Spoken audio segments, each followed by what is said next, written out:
Okay, अब बात करते हैं हमारे लास्ट टाइप ऑफ ओवरहेड्स के बारे में, जो कि है सेलिंग एंड डिस्ट्रीब्यूशन ओवरहेड्स। इसकी अकाउंटिंग कैसे करनी है, इसका एब्जॉर्प्शन कैसे होता है। सो अकाउंटिंग तो हम आएंगे, एब्जॉर्प्शन पे मैं एक बात आपको बोल देना चाहती हूँ कि जैसे हमारे जो फैक्ट्री के ओवरहेड होते हैं या प्रोडक्शन से रिलेटेड जो ओवरहेड होते हैं, उनको हम जो प्रोडक्ट बनता है उस प्रोडक्ट डिपार्टमेंट में, उसके ऊपर एब्जॉर्ब उससे वो एब्जॉर्ब कर लेता है, मतलब उसकी कॉस्ट में वो ओवरहेड ऐड हो जाते हैं, ठीक है। लेकिन सेलिंग एंड डिस्ट्रीब्यूशन के जो ओवरहेड होते हैं, उनको जो एब्जॉर्ब करता है वो होती है आपने कितनी सेल करी है, कितने यूनिट्स आपकी सेल हुई हैं। तो इनका कितनी प्रोड्यूस हुई थी वो यूनिट इसको एब्जॉर्ब नहीं करती, जितनी आप सेल कर रहे हो वो यूनिट इसको एब्जॉर्ब कर रही है। इसके बारे में और ज्यादा आगे पढ़ेंगे, अभी फिलहाल हम स्टार्ट करते हैं कि इसकी अकाउंटिंग कैसे होती है। So selling and distribution overhead, हमें मालूम है कि सेलिंग हमारी जो कॉस्ट होती है, सेलिंग कॉस्ट होती है हमारी सेल को क्रिएट करने के लिए जो भी हम हमारी लागत आती है। तो बेसिकली आपको कस्टमर्स को अट्रैक्ट करना होता है, उनको अपने प्रोडक्ट के बारे में बताना होता है, उनको सेल क्रिएट करने का मतलब होता है उनको आगे आप उनको एनकरेज करते हो कि वो आपको जो है उनको लुभाते हो आपके, वो आपके प्रोडक्ट को खरीदे। तो ये होती है सेल को क्रिएट करना। तो इन सब पे किए गए जितने भी खर्चे होते हैं, जितने भी आपके ओवरहेड्स होते हैं, उसको हम सेलिंग ओवरहेड बोलते हैं या सेलिंग कोस्ट, ठीक है। दूसरा होता है आपका डिस्ट्रीब्यूशन। डिस्ट्रीब्यूशन की ओवरहेड की कॉस्ट होती है जब आप जो भी आपने सेल क्रिएट की है, उसके लिए जो भी आपने सामान बेचा है उसको कस्टमर तक पहुंचाना, जो डिस्ट्रीब्यूशन का काम होता है, वो सारा का सारा आपका डिस्ट्रीब्यूशन के कॉस्ट के अंदर शामिल होता है। तो यही आपके सेलिंग एंड डिस्ट्रीब्यूशन के ओवरहेड होते हैं। ओके, नाउ जितने भी आपके एक्सपेंसेस हैं, ठीक है, चाहे वो सेलिंग के हो या डिस्ट्रीब्यूशन के, इनको हम जो हमने फैक्ट्री की ओवरहेड जो हमने अपोर्शन किए थे, एब्जॉर्ब करवाए थे, या ऑफिस एंड एडमिनिस्ट्रेशन के जो करे थे हमने, उन सबसे बिल्कुल अलग होता है ये। ओके, क्लासिफिकेशन देख लेते हैं एक बार हम, क्या, ताकि और ज्यादा अच्छे से क्लियर हो जाए, क्योंकि ये तो एक बेसिक सा मीनिंग है इसका कि सेलिंग और डिस्ट्रीब्यूशन के ओवरहेड होते हैं और इनका मतलब क्या होता है कॉस्ट का। अब हम एक बार इसको और अच्छे से क्लासिफाई करके देख लेते हैं कि इस चीज का मतलब क्या होता है। सेलिंग ओवरहेड, डिस्ट्रीब्यूशन ओवरहेड, और एक होते हैं आपके कॉमन ओवरहेड, ठीक है।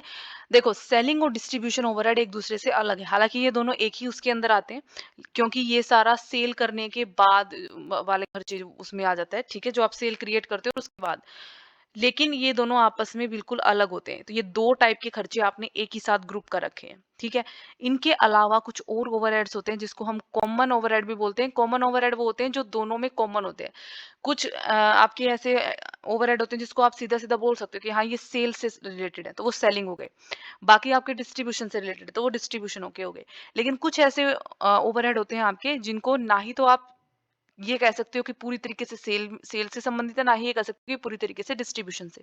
तो कंफ्यूजन होता है कि किस ग्रुप में जाएंगे वो, तो उसे हम बोलते हैं कॉमन ओवरहेड्स, ठीक है। सेलिंग के जो ओवरहेड होते हैं, ये एक तो होते हैं आपके डायरेक्ट सेलिंग के ओवरहेड, ठीक है।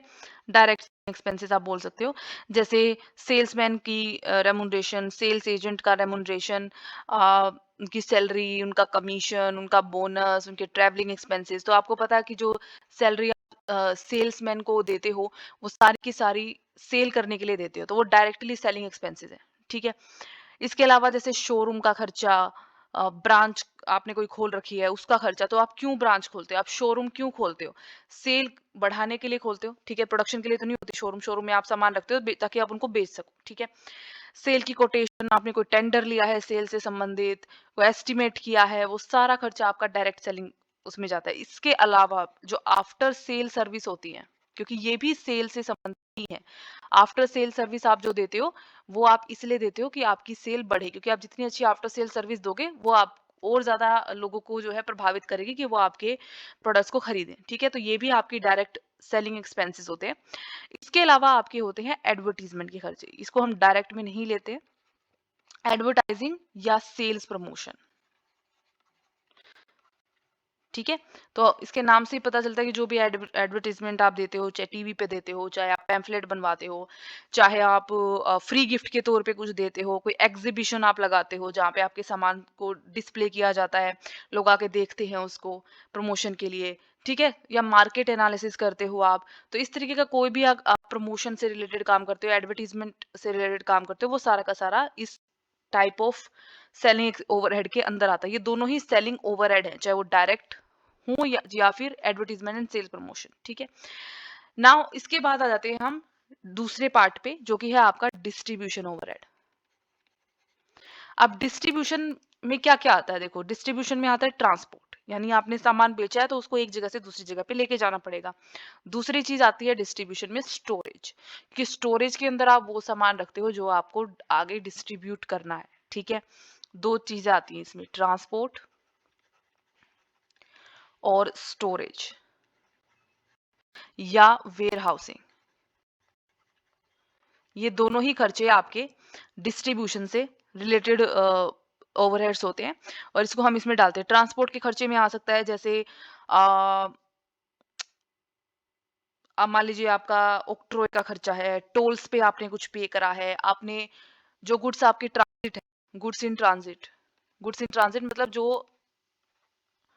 सफर में है जो सामान आपका, ठीक है? उनका इंश्योरेंस करवा रखा है आपने, या फिर आपने goods sold on return basis है आपका। Goods sold on return basis का मतलब होता है, वैसे तो ये फर्स्ट ईयर में आपने पढ़ा होगा, गुड्स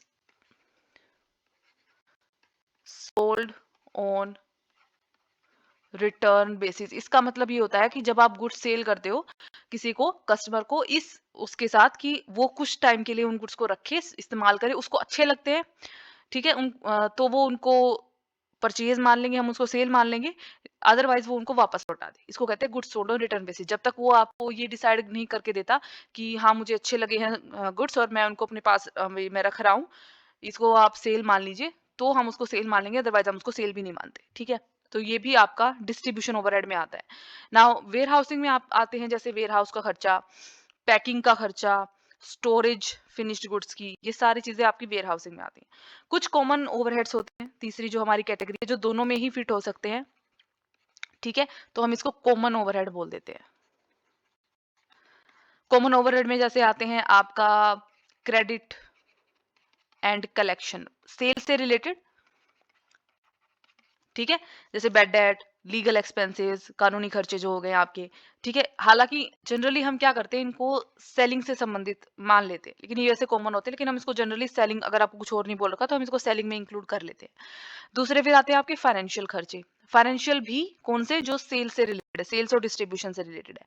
जैसे interest, discount, royalty on sale, loss on finished stock वगैरह, ठीक है? और तीसरे आपके आते हैं, ये इंपॉर्टेंट है, ये आपको याद दिलाएगा जो हमने पिछले लेक्चर में देखा था, जनरल एडमिनिस्ट्रेशन के खर्चे।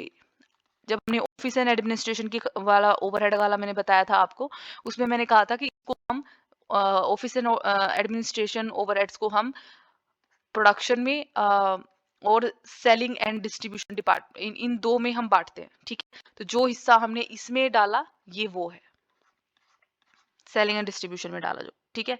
सो इसमें मिसलेनियस एक्सपेंसेस आ सकते हैं, सेल्स इनवॉइसिंग आ सकती है, कोई भी आपने एडमिनिस्ट्रेशन की कॉस्ट जो सेलिंग एंड डिस्ट्रीब्यूशन के अंदर डाली थी, वो सारी आ जाती है, ठीक है?